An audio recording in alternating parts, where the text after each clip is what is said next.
చాలా ఆర్భాటంగా నడుస్తున్నటువంటి భోగాపురం విమానాశ్రయ ప్రారంభోత్సవ కార్యక్రమం ఈరోజు ముగిసింది. ఎవరైనా స్వాగతిస్తారు, ఎందుకంటే ఒక పెద్ద విమానాశ్రయం రావటం, దాని ద్వారా రాకపోకలకు రవాణాకు వాణిజ్యానికి కూడా సదుపాయాలు పెరుగుతాయి అనేది ఎవరైనా స్వాగతిస్తారు. అందులో కొంచెం వెనకబడిన ప్రాంతం కాబట్టి ఇటువంటి రావటం మంచిదే అని. కానీ అదే సమయంలో దానికి సంబంధించిన చాలా సమస్యలు ఉన్నాయి, అవసరాన్ని మించి చేసినటువంటివి ఉన్నాయి, ఆర్థిక అంశాలు ఉన్నాయి, ఉపాధి కల్పన, పొలాలు తీసుకోవటం ఇట్లాంటివన్నీ ఉన్నాయి. అయినా సరే ఒక ప్రయత్నం చేసి దాన్ని ఇప్పుడు పూర్తి చేశారు. అది ఎవరిది క్రెడిట్, మాది మీది అని ఆ యుద్ధం సాగుతూనే ఉంది. దాన్ని కూడా మనం పక్కన పెట్టచ్చు. కానీ ఈరోజు ఈ ప్రారంభోత్సవ కార్యక్రమంలో మాత్రం విషయం కంటే కూడా పొగడ్తలు, ప్రశంసలు, ప్రచారం చాలా శృతి మించటం ఆశ్చర్యం కలిగిస్తుంది. ప్రధానమంత్రి గారు బీజేపీకి చెందినవారు, ముఖ్యమంత్రి గారు తెలుగుదేశం, ఉప ముఖ్యమంత్రి గారు జనసేన, ఎన్డీఏలో ఒక కూటమిలో ఈ సమయంలో వాళ్ళు ఉండవచ్చు. అంత మాత్రాన ఇంక అసలు మోదీ తప్ప ఇంకెవరు భారతదేశాన్ని ఇంతవరకు పాలించలేరు. ఈ 140 కోట్ల మందిని ఆయన కాబట్టే నడిపిస్తున్నారు అన్న స్థాయిలో చంద్రబాబు, పవన్ కళ్యాణ్ పోటాపోటీగా పొగడ్డం చూస్తే నిజంగా కొంచెం ఇబ్బంది అనిపిస్తుంది. ఎందుకంటే ఎవరికైనా ఈ దేశాన్ని చాలామంది పాలించారు, ఇక ముందు కూడా పాలిస్తారు. మోదీ మీకు నచ్చితే, మీకు రాజకీయం కుదిరితే మీరు ఆయనతో మంచిగా ఉండొచ్చు, పొగడొచ్చు, అలాగే రాజ్యాంగ పరంగా కూడా ప్రధాని హోదాని గౌరవించవచ్చు. కానీ ఇంకా దాన్ని మించిపోయి ఆయన మళ్ళీ చంద్రబాబు నాయుడిని, ఆయన మళ్ళీ ముఖ్యమంత్రిని పొగడ్డం. సో ఇది ఒక ఎన్డీఏ పరస్పర పొగడతల తతంగంలాగా తయారైంది తప్ప ఆంధ్రప్రదేశ్ అభివృద్ధికి సంబంధించిన అంశాలు, ఆంధ్రప్రదేశ్కి ఏం చేయబోతున్నారు, అదే ఉత్తరాంధ్రలో పూర్తిగా మూలన పడి ఉన్న నష్టాల పాలు చేయబడిన విశాఖ ఉక్కు ఫ్యాక్టరీని ఏమన్నా పునరుద్ధరిస్తారా, ఆ డేటా సెంటర్ మీద సందేహాలు ఏంటి? మోదీ గారే చాలా గొప్పగా చెప్పిన ఫార్మాసిటీసు, లేకపోతే రకరకాల వాటి వల్ల కలిగే కాలుష్యము, నిర్వాసితుల సమస్యలకు పరిష్కారాలు ఏంటి, ఆ ప్రస్తావనే లేదండి.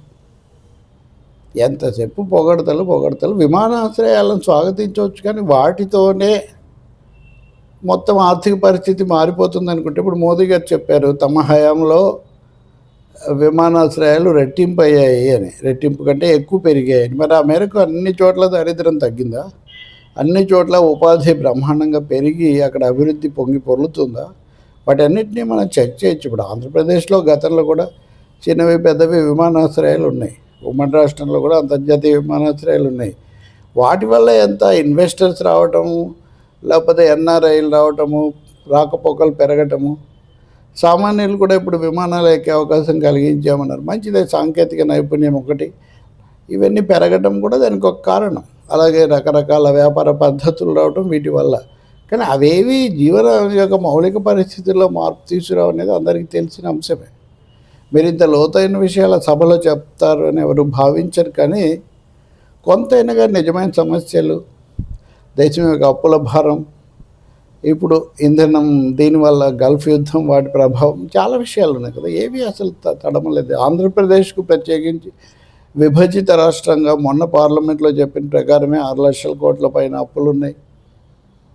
పెట్టుబడులు ఏమో లక్షల కోట్లలో అని మీరు అంటున్నారు. సభలో కేంద్ర ప్రభుత్వం అధికారికంగా చెప్పిన లెక్కల ప్రకారమే 7,000 కోట్ల రూపం మటుకే నిజంగా గ్రౌండ్ అయ్యాయని చెప్తున్నారు. అటువంటిప్పుడు ఎందుకు ఈ అతిశయోక్తులు అదే పనిగా చెప్పుకోవటం, ఒకరినొకరు ఆకాశానికి ఎత్తేసుకోవటం నిజంగా చాలా ఆశ్చర్యం వేస్తుంది. ఇంకోటి ఏమో ఉప ముఖ్యమంత్రి పవన్ కళ్యాణ్ గారు, ఆయనకు మోదీ గారిని ఎంత పొగిడినా తృప్తి ఉండదు, అది ఓకే.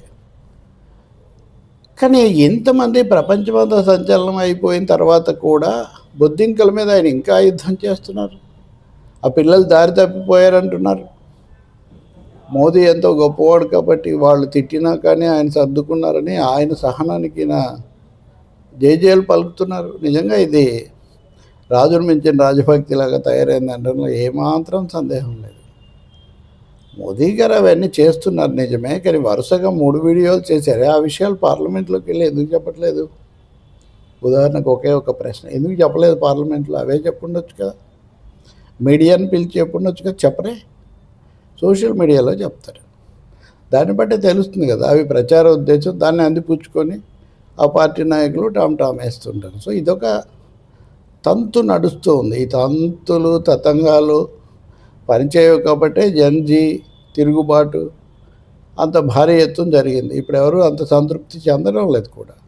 బోనులో చిక్కినటువంటి కేంద్ర ప్రభుత్వం, ముఖ్యంగా ప్రధాని మోదీ, హోంమంత్రి అమిత్ షాలు బయటపడడానికి అనేక విన్యాసాలు చేస్తున్నారు. ఇలాంటి సమయంలో నిజంగా భోగాపురంలో పిలిచి అంత భారీగా పొగడ్తలు కురిపించడం ద్వారా చంద్రబాబు నాయుడు, పవన్ కళ్యాణ్, సరే లోకేష్ ప్రదర్శించిన విధేయత నిజంగా చాలా అసాధారణమైంది. మోదీకి అంతకంటే కావాల్సిందేమీ ఉండదు. ఆయన మటుకు రాష్ట్రానికి నిర్దిష్టంగా ఈ నిధులు ఇస్తున్నానని కానీ, ఈ పనులు కేటాయింపులు అనుమతులు ఇస్తున్నానని కానీ నేను ఒక్క మాట కూడా చెప్పలేదు. మీరు గమనించితే కనుక చాలా సాధారణ భాషలో చెప్పారు.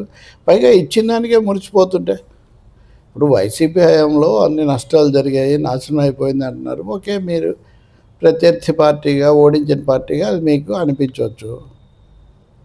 కానీ ప్రభుత్వం అనేది ఒక నిరంతర ప్రక్రియ కదా, రాష్ట్రం కోసం అడుగుతూ ఉండాలి కదా.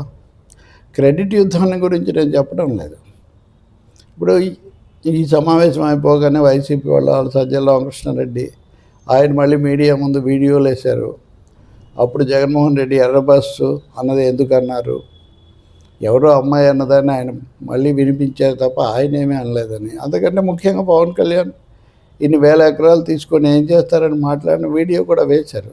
నాకు బాగా గుర్తుంది, ఆ రోజులు గుర్తున్నాయి. మరి వాటికి ఏం చెప్తారు? కాబట్టి రాజకీయ అవసరాల కోసం పొత్తులు మార్చవచ్చు, ప్రభుత్వాలు చేరొచ్చు, బలపరచవచ్చు. కానీ ప్రజలకు సంబంధించిన అంశాలు, రాష్ట్రానికి సంబంధించిన అంశాలు మటుకు పూర్తిగా యూటర్న్లు, వోల్టా ఫేస్లు తీసుకుంటే అది చెల్లుబాటు కాదు.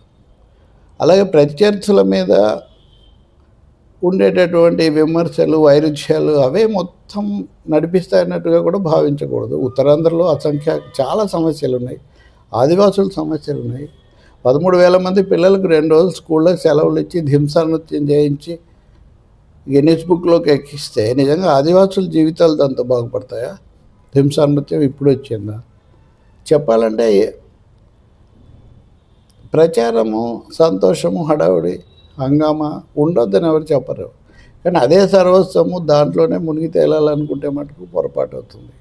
అలాగే ఇంకా వైసీపీ వాళ్ళు కూడా వాళ్ళు ఉన్నప్పుడు సాలిడ్గా ఎలా పూర్తి చేయాలి, చేసి ఉండాలి, వాళ్ళు ఆలోచించి ఉండాల్సింది. ఇన్ని రోజులు అయిన తర్వాత ఇప్పుడు వచ్చేది మేమే అని చెప్పుకోవడం వల్ల వాళ్ళ కొరిగేది కూడా ఏమీ ఉండదు. కాకపోతే ఇదిగో ఇందాకలా కొన్ని సాక్ష్యాధారాలు అవి చూపించి కొంత సంతోషించవచ్చు. ఇప్పుడు వాళ్ళు ఒక ట్వీట్ పెట్టుకొని ఇది ఇచ్చింది జగన్మోహన్ రెడ్డి, ఆయన కృతజ్ఞతలని వాళ్ళ పార్టీ ట్వీట్లోనే పెట్టుకున్నారు. దానివల్ల కూడా ఏమీ ఉపయోగం లేదు. ఇదంతా ఒక ప్రహసనంలాగా తయారవుతుంది. ఇప్పటికి కూడా దానికి సరైన దారి కావాలి, లేదు అంటున్నారు. అది కూడా ఆలోచించడం చాలా మంచిది. ఇంకోటి, విశాఖ వాసులకు దీనివల్ల విమానాశ్రయాన్ని మూసేయడం వల్ల కొత్త సమస్యలు రాకుండా చూడటం, కనీసం తాత్కాలికంగా అయిన వాళ్ళకు కొన్ని ప్రత్యేక ఏర్పాట్లు చేయటం ప్రభుత్వం యొక్క బాధ్యత. ఉపాధి కల్పన, పర్యావరణ నష్టం, రైతులను వాళ్ళకు ఉన్నటువంటి పొలాల నుంచి బయటికి పంపడం వల్ల వచ్చిన సమస్యలు తీసుకోవటం వల్ల వీటికి పరిష్కారం చూడకుండా కేవలం భోగాపురం వైభోగం అని ఇంకొకటని కథనాలతో మురిసిపోమంటే, పొగడతలతో సరిపెడతామంటే కుదరదు. ఇంకా ఎవరినెవరు రాజా అంటారు, ఎవరెవరు రాజులు, అది వాళ్ళు చూసుకోవచ్చు.